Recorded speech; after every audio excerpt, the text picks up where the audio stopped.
mwezi ambao Kamishna Mkuu wa Mamlaka ya Mapato Tanzania Bwana Yusuf Juma Mwenda aliutangaza kuwa ni mwezi wa kusikiliza kero na kutatua changamoto za walipa kodi. Ni mwezi ambao ameutangaza kwamba ni mwezi wa ushirikishwaji, ambapo sisi watumishi wa Mamlaka ya Mapato Tanzania hatutabaki ofisini. Tutatoka kwenda kwa walipa kodi, tutawafuata kwenye maeneo yao, tukasikilize changamoto zao na kuzitatua. Lakini pia kuwaelimisha mahali ambapo hawaelewi, hasa kuhusiana na masuala ya ulipaji wa kodi. Lakini utofauti wa mwezi huu wa Juni ni mwezi ambao una mambo makubwa mawili. Jambo la kwanza, unayo ulipaji ule wa ni awamu ya pili ya kulipa kodi ya mapato. Kwa hiyo tunatumia nafasi hii pia kuwakumbusha walipa kodi wetu kwamba kunayo kodi ya awamu ya pili ya makadirio yao ambayo wanatakiwa kuilipa mnamo au kabla ya tarehe 30 Juni. Lakini pia mwezi huu ni mwezi wa kumaliza kuleta ritani ya mapato. Ritani ya mapato inatengenezwa miezi 6 baada ya mwaka wa uhasibu au mwaka wa kodi kuwa umeisha. Na kimsingi mwaka wa uhasibu au mwaka wa kodi unaanza Januari mpaka Desemba. Sasa miezi 6 baada ya Desemba ni Juni. Sasa kipindi hiki ndio kipindi ambacho walipa kodi wanatakiwa kuleta ritani zao za mapato na kuona kwamba kwa mwaka mzima biashara yote waliofanya ilikuwa imefea kwa kiasi gani. Kwa maana hiyo natumia nafasi hii pia kuwakumbusha walipa kodi wote mahali popote ulipo kukumbuka kupeleka au kuleta ritani yako ya mapato mnamo au kabla ya tarehe 30 Juni bila kukosa. Lakini sio kuleta tu ritani.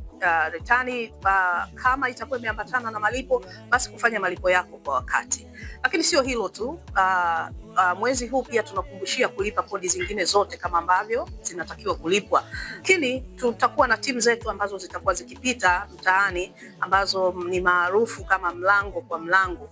Watapita kwa walipa kodi bila kuruka mlango wowote, kwa maana ya kutoa elimu na kuwakumbusha kutimiza wajibu wao. Lakini kusikiliza kero pia ambazo wanakutana nazo, ambazo walipa kodi wanazo, na yawezekana kwamba amekosa muda wa kuja kuzileta hapa ofisini. Lakini kupitia maafisa wetu ambao wanapita mtaani kwa maana ya zoezi la mlango kwa mlango, basi watumie nafasi hiyo pia kuwafikishia kero zao, ambazo kama wataweza kuzitatua pale itakuwa vyema. Lakini kama zitahitajika kuletwa ofisini, basi na sisi kama taasisi au kama mikoa tutatumia wasaa huo kwa ajili ya kutatua changamoto zao. Hiyo basi nitoe rai kwa walipa kodi wote kuwatoa ushirikiano kwa maafisa wote wanaopita na kuwapa ushirikiano na changamoto walizonazo, ili kusudi kazi yetu kubwa ni kuwasikiliza na kuwahudumia. Leo nimepata ugeni kutoka TRA, hivyo wamekuja kututembelea kuangalia changamoto zinazotukabili wafanyabiashara, lakini pia kutupa elimu ya kulipa kodi na jinsi ya kupata taratibu nzuri za kulipa kodi. Hivyo nashukuru sana kwa elimu yao ya kulipa kodi. Kodi ni wajibu wa kila Mtanzania kwa ajili ya maendeleo ya taifa letu. Kwa hiyo Watanzania tulipe kodi. Kwa maoni yangu mimi naweza kusema kwamba Watanzania usikwepe TRA wanapokuja. Hawana nia mbaya. Nia yao ni nzuri sana tu, kwa sababu hakuna nchi iliyoendelea duniani bila kulipa kodi. Kodi ni kwa kila Mtanzania, kodi ni kwa kila nchi dunia nzima. Marekani na miaka 200 imeendelea, lakini ni kwa sababu ya wananchi wanalipa kodi, nchi inaendelea. Bana mitaro hakuna, mitaro inachimbwa, barabara mbovu zinatengenezwa. Tusipolipa kodi, barabara tutalalamika kila siku, umeme tutalalamika kila siku.